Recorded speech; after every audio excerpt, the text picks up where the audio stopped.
Sveiki, šiandien aš jums noriu papasakoti, kaip bendrauti su nepažįstamu šunimi. Sustok šalia šuns ir paklausk šeimininko, ar galima paglostyti. Nebėk ir rankas laikyk prie šono. Ištiesk vieną ranką prie šuns, leisk jam pauostyti. Tada gali švelniai paglostyti šonus.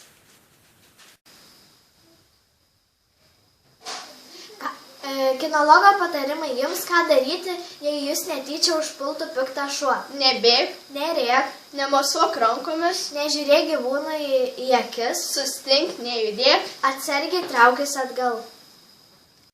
Šiandien aš jums papasakosiu apie bendravimą su šunimi higieną. Bendrauti su gyvūnu reikia. Nekišti veido prie gyvūno, neleisti laižyti, pažaidus su šunimi visada nusiplauti rankas. Ką daryti, kai užpuola piktas šuo? Nejudėti, nerėkti, nebėgti, nemosikuoti rankomis, lėtai atsitraukti atbulin.